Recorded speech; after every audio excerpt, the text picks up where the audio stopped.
बोलिए सतगुरुदेव की जय। बोलिए बंदी छोड़ सतगुरु रामपाल जी महाराज की जय। हाँ तो श्रोता बंधु, आज मैं आप लोगों के सामने भगवान राम के अनेक अवतार हो चुके हैं, यही कथा आप लोगों के सामने प्रस्तुत करने का प्रयास कर रहा हूँ। तो सुनिए बड़े गौर से। अभी मजा आएगा ना भिड़ो। सीता जी की खोज में श्री राम जी तथा लक्ष्मण जी वन वन भटक रहे थे। उसी समय उनको श्री हनुमान जी तथा सुग्रीव जी मिले। आपस में परिचय हुआ। सुग्रीव ने श्री राम से अपना कष्ट बताया।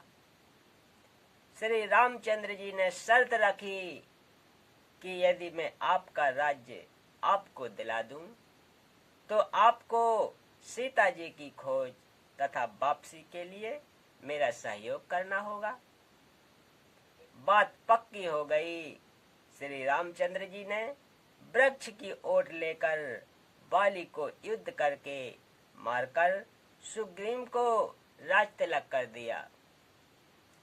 सुग्रीव ने अपनी प्रतिज्ञा का पालन किया। सीता जी की खोज के लिए चारों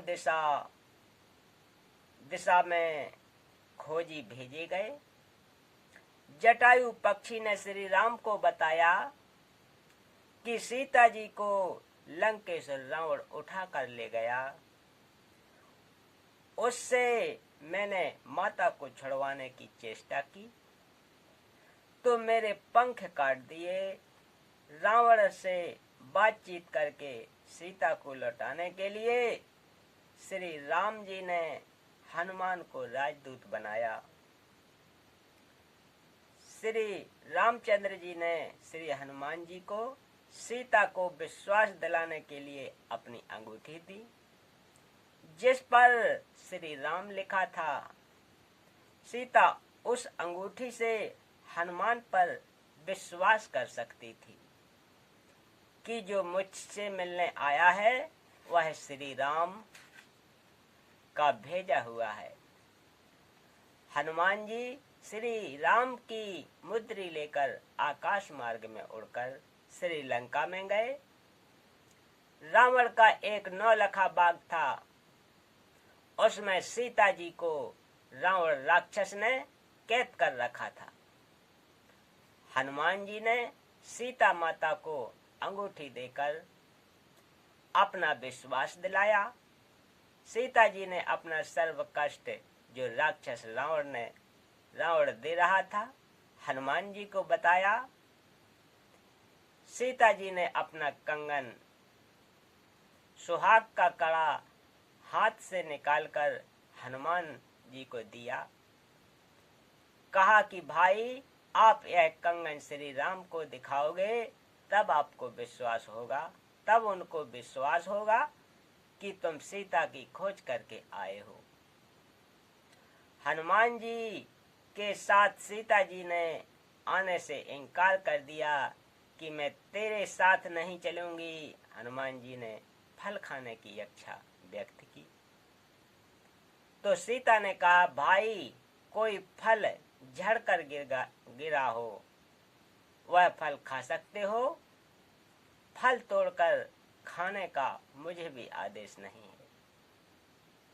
इस बात से क्षुब्ध होकर हनुमान जी ने पहले तो पेड़ को गिराया, फिर पके हुए फल खाए, फिर उस वृक्ष को समुद्र में फेंक दिया। ऐसे हनुमान जी ने रावण का नौलखा बाग उजाड़कर वृक्ष समुद्र में फेंक दिए। लंका के राजा रावण ने हनुमान जी की पूंछ पर कपड़े रुई बांधकर आग लगा दी थी। हनुमान ने अपनी दुम की अग्नि से रावण की लंका को आग के हवाले कर दिया। इसके पश्चात आकाश मार्ग से उड़कर समुद्र पार कर एक पहाड़ी पर उतरे। सुबह का समय था। पहाड़ पर जलाशय पवित्र जल से भरा था। पास ही बाग था। जिसमें फलदार वृक्ष थे। हनुमान जी को भूख लगी थी। स्नान करने का विचार किया। कंगन को एक पत्थर पर रख दिया। स्नान करते समय श्री हनुमान जी की एक आंख कंगन पर लगी थी। बंदर, लंगूर बंदर आया। उसने कंगन उठाया और चल पड़ा। हनुमान जी को चिंता बनी कि कहीं बंदर इस कंगन को समुद्र में ना फेंक दे। मेरे परिश्रम पर पानी ना फिर जाए। अब लंका में जाने का रास्ता भी बंद हो गया है। अजीब परेशानी से हनुमान बंदर के पीछे पीछे चला। देखते देखते बंदर ने वह कंगन एक ऋषि की कुटिया के बाहर रखे एक घड़े में डाल दिया और आगे दौड़ गया। हनुमान जी ने राहत की सांस ली। कलश में झांककर कंगन निकालना चाहा तो देखा घड़े में एक जैसे अनेकों कंगन थे। हनुमान जी को फिर समस्या हुई। कंगन उठा उठा कर देखे, कोई अंतर नहीं पाया। अपना कंगन कौन सा है? कहीं मैं गलत कंगन ले जाऊं और श्री राम कहे यह कंगन सीता का नहीं है, मेरा प्रयत्न व्यर्थ हो जाएगा। सामने एक ऋषि हनुमान जी की परेशानी को देखकर मुस्कुरा रहा था। कुटिया के बाहर बैठा था। ऋषि जी बोले, आओ पवन पुत्र, किस समस्या में हो? हनुमान जी ने कहा कि ऋषि जी, श्री रामचंद्र जी की पत्नी को लंका का राजा रावण अपहरण करके ले गया है। मैं पता करके आया हूँ। ऋषि जी ने कहा कि कौन से नंबर वाले रामचंद्र की बात कर रहे हो? हनुमान जी को आश्चर्य हुआ कि ऋषि अपने होश हवास में है या भांग पी रखी है। हनुमान जी ने पूछा कि हे ऋषि जी, क्या राम कई हैं? ऋषि जी ने कहा, कई हो चुके हैं और आगे भी जन्मते मरते रहेंगे। हनुमान जी को ऋषि का व्यवहार उचित नहीं लगा, परंतु ऋषि जी से विवाद करना भी हित में नहीं जाना। ऋषि जी ने पूछा, आप फल खाओ, खाना बनाता हूँ, भोजन खाओ, थके हो विश्राम करो। हनुमान जी ने कहा कि ऋषि जी, मेरी तो चैन अमन ही समाप्त हो गई है। मेरे को चिंता माता ने कंगन दिया था, उस कंगन के बिना श्री रामचंद्र जी को विश्वास नहीं होना कि सीता की खोज हो चुकी है। उस कंगन को पत्थर पर रखकर मैं स्नान करने लगा। बंदर ने उठाकर घड़े में डाल दिया। मेरी पहचान में नहीं आ रहा कि वास्तविक कंगन कौन सा है। मेरे को तो सब एक जैसे लग रहे हैं। ऋषि रूप में बैठे परमेश्वर कबीर जी ने कहा कि हे पवन के लाडले, आप कोई एक कंगन उठा ले जाओ, कोई अंतर नहीं है। और कहा कि जितने कंगन इस घड़े में पड़े हैं, उतनी बार श्री राम पुत्र दशरथ को वनवास तथा सीता हरण और हनुमान जी द्वारा खोज हो चुकी है। हनुमान जी ने कहा, ऋषि जी, यह बताओ, आपकी बात मानता हूँ, पूछता हूँ कि प्रत्येक बार सीता हरण हनुमान का खोज करके कंगन लाना और बंदर द्वारा घड़े में डालना होता है, तो कंगन तो यहाँ रह गया, हनुमान जी लेकर क्या जाता है?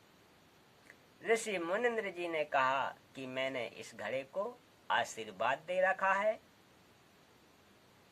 जो वस्तु इसमें गिरे वह दो एक समान हो जाए।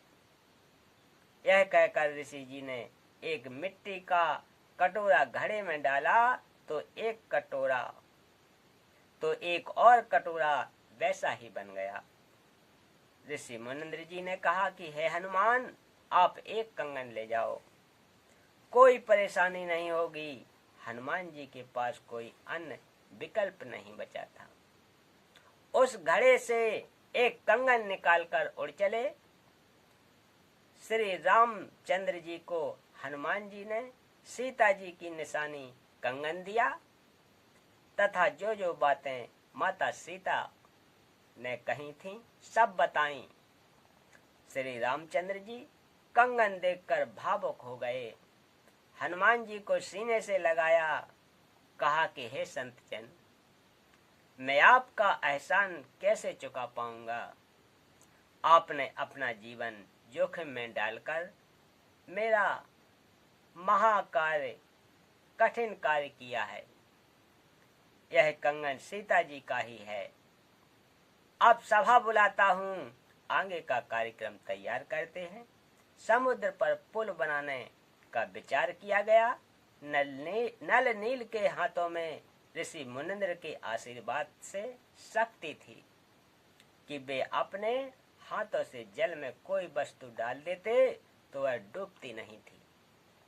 पत्थर, कांसी के बर्तन आदि जो भी वस्तु वे डालते वह जल पर तैरती थी। उस समय नलनील ने अभिमान करके अपनी महिमा की इच्छा से अपने गुरु ऋषि मुनिंद्र का नाम नहीं लिया, जिस कारण से उनकी वह शक्ति समाप्त हो गई। श्री रामचंद्र जी तथा सर्व उपस्थित योद्धा हनुमान सहित महादुखी हुए। 3 दिन तक श्री रामचंद्र घुटनों पानी में खड़ा रहा, रास्ता देने की प्रार्थना करता रहा, परंतु समुद्र टस से मस नहीं हुआ। तब श्री राम ने लक्ष्मण से कहा कि मेरा अग्नि बाण निकाल, समुद्र को फूंक देता हूँ। लातों के भूत बातों से नहीं मानते। उसी समय समुद्र ब्राह्मण का रूप धार कर श्री राम के सामने करभद्र होकर खड़ा हो गया तथा कहा कि भगवान, मेरे अंदर संसार बसा है, आप पाप के भागी मत बनो।